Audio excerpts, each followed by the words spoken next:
Hello, everyone. Welcome to the Every Other Morning podcast. My name is Ivan, And my name is Ben. and today we're going to discuss about, entrepreneurship, opportunities in the summer, and basically self-investment. hmm So, Ivan, I have a question for you in the beginning. Um, what would you do in the summer? Like, what would you, as, I guess, not too long ago, high school graduate and college student now, and just an entrepreneur, what would you do during the summer right now? Oh God, there's so many opportunities in the summer Hmm. because once you graduate high school, you kind of forge a new identity. Yeah. There are a lot of opportunities out there that me personally I have seen and taken advantage of, Hmm. Oh. such as, connection with like other people, building up your Hmm. network. Yeah. That is pretty important. Also, just starting projects. Hmm. For me, I'm an entrepreneur, so just figuring out like solving problems in the world out there and creating a business out of it. These are the opportunities that I have seeked during the summer. Wait, so could you give us like a small glimpse of some of the projects you do, possibly? Like a small glimpse.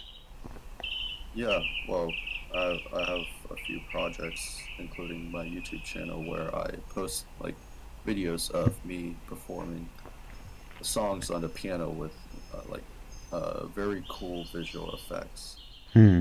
That is my content creation business, and then on the side, I'm um, also launching products every single month, like learning Hmm. new skills, That's web good. dev, new technologies, learning it, and then pushing out a product every month, just as a hobby, and just to grow a community that's Wait, interested in that field. so what's your process behind starting a business? Because there have like you have to take a lot of steps in order to start a business. So what are those steps that you take in order to accomplish this goal? Us- Usually, a business is pretty straightforward, right? It's solving a problem out there and then like scaling it up so that it Hmm. helps as much people as possible. Hmm. So first, what you would do is, this is my steps that I took personally, is you would try to figure out a pain point, right? A Hmm. problem that a lot of people have or Yeah. a target audience would have. Hmm. And then what you would do is you would research that pain point, see what is causing that pain point, Hmm. and just think of solutions to fix it. This is the very first step of creating a business. You have to Hmm. brainstorm, right? Planning extensively, and then after you figure out the pain point, after you figure out some sort of solution, you would create like a very, very basic service. It can be a mandatory service, so you can be the one providing the service to solve that pain point. Hmm. And yeah, so what you would do is you would first find your customers. I'm pretty sure you're familiar with this process. You would find your customers, and then you would actually help those customers for like fees or whatever, Hmm. like provide them a service. If they're satisfied, you can move on to the next customer. Find as many first customers as possible. Find your first customers, as Hmm. many as possible. And once, like, already right now, you should already be having a business. If you're monetizing your service, you should already be making profit off of your first customers, initial customers. Hmm. Once you cannot like provide your services, once it is too much work to take in, this is where you would build a service, a business, to to provide an infinite amount of services, right? Hmm. This is where you would build your service so that it's a scalable service, Hmm. and then you can slowly, exponentially grow your profits and whatever, scale up your service. Hmm. I see. Uh, So now I understand a little bit of the entrepreneurial effects. So what would you do as a high schooler, um, in order, like, as a high schooler in the summer? Because we know that generally children, when they're younger, they usually go to camps, but when you're a high schooler, um, you tend to like do various events. So what would you personally do as a high schooler during the summer? There's two approaches I can take. I'll discuss both of them in detail. Hmm. The first approach is even though you're a high schooler, you're still young, right? Mm-hmm. You're still in your prime time. You can take that time to enjoy life, explore things, enjoy life. Mm-hmm. Go in depth with your hobbies, whatever. Explore new hobbies, even. Like, if you have nothing to do, you can go out and do new things. Mm-hmm. And then the second path is working towards your goal, right? Mm-hmm. So I advise this for everyone. Just create like a goal, create like something you want, right, in the future, and be very clear about what you want. Be very clear about it, and then in the summer you can just work towards it, right? Yeah. Simple as that. Find new opportunity, work towards it, self-invest in yourself. Yeah, I can actually relate. So, or I can connect somewhat because I know many high schoolers in this day and age, they usually go take summer classes, uh, to boost, their resume of classes they took in order to skip like hard classes such as Algebra 2 Trig, which is a very tough class. And furthermore, I feel like high schoolers these days are kind of getting forced by the society uh, to do stuff that they may not necessarily have the um, greatest motivation to do. Like, as I learned through sociology, there's kind of like a hierarchy where at the very bottom are the arts and crafts, basically, then the humanities, and at the very top are math and sciences.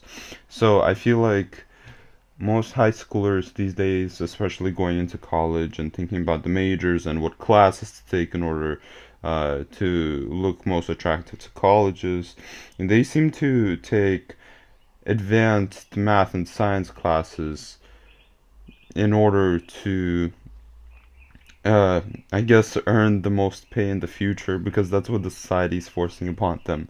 And in my opinion, this is just upsetting. And I don't know, how would you go about like fixing this issue of like the hierarchical issue? Yeah, I mean, this certain hierarchy you're implying is driven by mainly by just society, the Hmm. economy, and what is considered valuable these days. Because math and science, they're very valuable as they are the leading cause of human advancement. Hmm. Whilst like arts and crafts is not really contributing as much to the advancement of humanity. And there's this like you know But I there's like actually would, there's I don't know, I'd kind of disagree with it because, like, those famous entrepreneurs, like, for example, Steve Jobs, or, uh, like, even Larry Page and Sergey Brin, or whoever, like, like Steve Jobs, he came up with the idea of an iPhone and iPod and whatever. Like, this comes from creativity, right? This has never been created before, prior to Steve Jobs, right? Like a very small computer like thing. Or like even the light bulb that Thomas Edison created. All of these great inventions involve a lot of creativity, so I feel like creativity is still involved to an extent. well there's a difference between your hobbies and careers and your like personal characteristics because creativity is imperative for a lot of things for humanity in general, but it doesn't necessarily have to relate to arts and crafts. A Hmm. lot of engineers, a lot of researchers, you know, they are they're really creative, Hmm.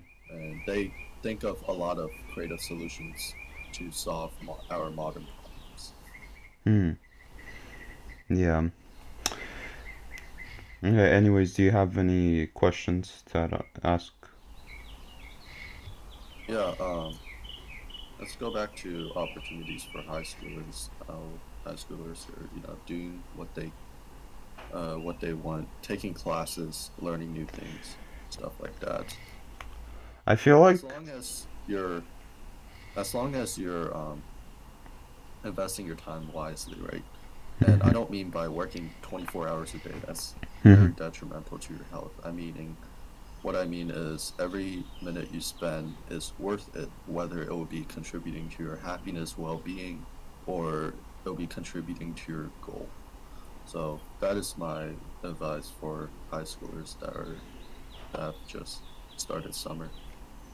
yeah. I mean, I definitely agree. Like, learning about yourself more is really beneficial. Um, just taking the time to enjoy life because I know that a problem that is getting fixed but not enough is, of course, mental health. But I think the problem, like, this problem has some innovations, like, of course, apps like Headspace and Calm or whatever. But recently, of course, or not really recently, but there's this great framework, artificial intelligence. Of course, I know you've heard of it, but um, with artificial intelligence, you can basically uh, cure this issue by, for example, creating like an AI computer, like an Origin-esque computer that helps you like somewhat cure loneliness. And I mean, this may be a little bit over the board idea, but what Elon Musk came up with, like a chip in your head in order to prevent stresses, I think it's too much in my opinion, but uh, it may be a great idea for people that are experiencing really difficult situations. And I can really relate with